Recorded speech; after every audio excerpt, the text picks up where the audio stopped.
Hi everyone, thanks for joining me at Stampin' Storytellers. Today I have a card using the beautiful Friendship stamp set. This stamp set is in our annual catalog right now, and I'm pairing it with the Best Dressed Designer Series paper. So I'll show you that in our spring mini catalog. This is the Best Dressed 6x6 Designer Series paper stack. So you get 48 sheets of different patterns and designs, and they're all double-sided. So I found that this piece of paper screamed to me this beautiful Friendship stamp set because the floral images really matched nicely. So I'm going to use that with a petal pink card base.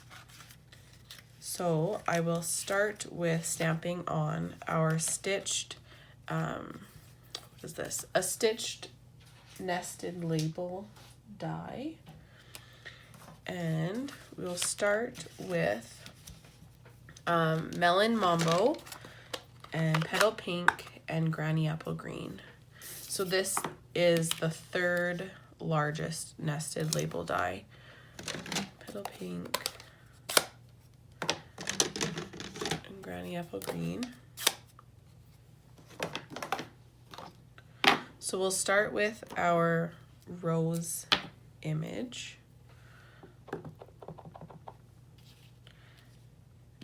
Do two,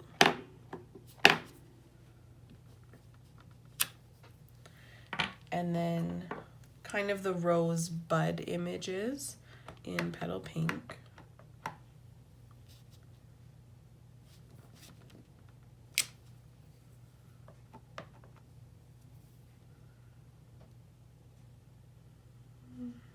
Down there.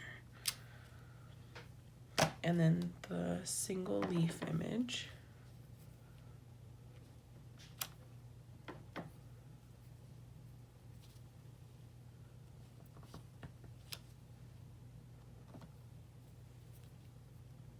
There. And these are really easy to play around with if you just start with your larger image first and then kind of fill it in with greenery and whatever else you need to make it pop. I'm just going to add one more bit of green at the top there. So this little mess in the middle is going to be covered up with our strip for our sentiment. So that's the one that says a very big congratulations and best wishes to you. So I'm going to stamp that in Melon Mambo just on a strip of the cardstock that's left over from cutting all of your card layers. So this is, I think it's a 1/2 inch strip. So then I'm just going to cut that on an angle with my scissors, and it is wet, so I'm going to try not to smear it.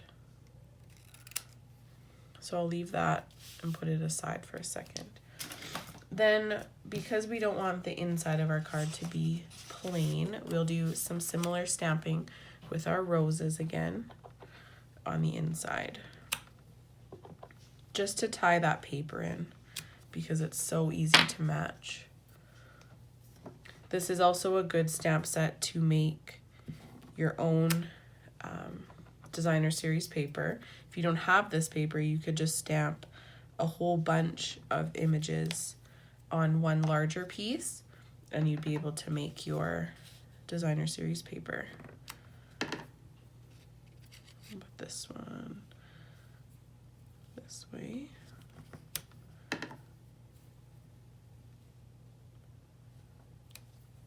There we go. So then we have some kind of bright floral images for the inside of our card as well.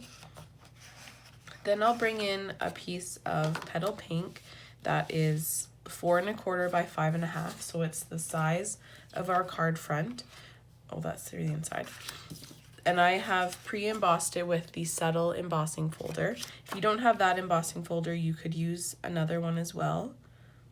I just wanted it to be subtle in the background, but still wanted to give that texture. So we're just going to adhere. This is a 3 by 6 inch strip of our designer series paper, and I'm just going to adhere it and then trim it off the edge. Kind of centered there.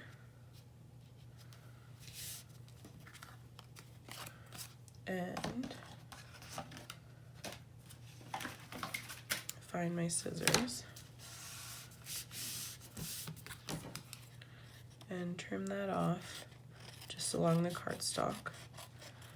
This way I find is easier because when you're embossing paper, some of them really shrink and some of them not so much, but then at least I know that this is going to be a straight line on that side.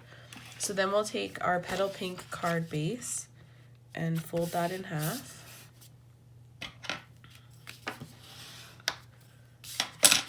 And we can go and adhere our card front.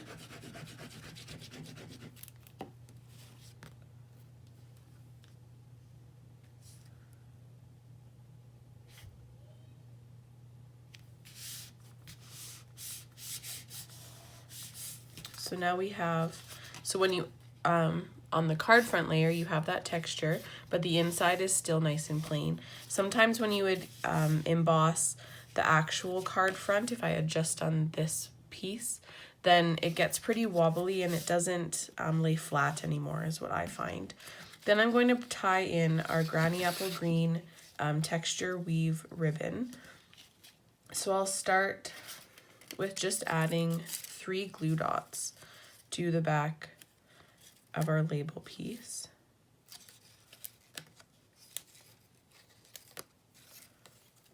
I do one up here where I know the edge is going to be. So I have, they're kind of random, but I've done this quite a few times. So there's 3 kind of in a row, and then I have 1 for the edge. So this is going to go up here like this, and then it goes across, and then you loop it back,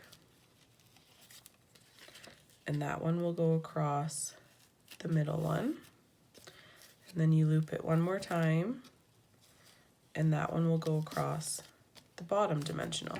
So then I can just trim this end off, and that way I don't have to measure the ribbon every time. It's made for whatever element I'm adding it to. I'm just going to trim this one a little bit more angled. There we go. And then on the back of that one, I can add my Stampin' dimensionals.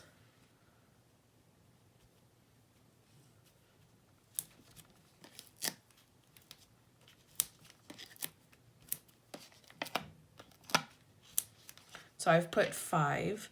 That's lots to hold it in place and keep the ribbon on as well.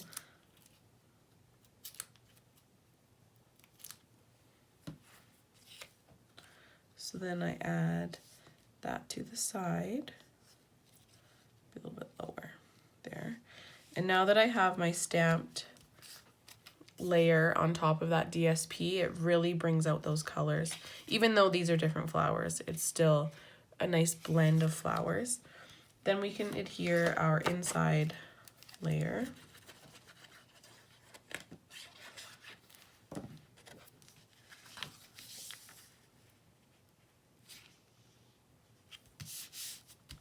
There we go. And now our sentiment should be dry. And I'm going to pop that up on a couple dimensionals as well.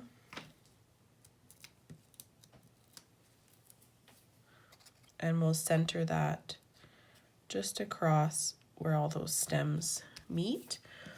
And our embellishment on this card is the petal pink adhesive back sequins. These are in, I think they're the basic pack of sequins, so you get a few different, you have 5 sheets and they're all a little bit different colored. So there's pink ones and green and iridescent ones. I'll put that one there. So there's our card for today. A really great combination of products that aren't meant to go together, but because Stampin' Up! Is known for our coordination, it's easy to incorporate what you have at home already with some new products from different catalogs as well.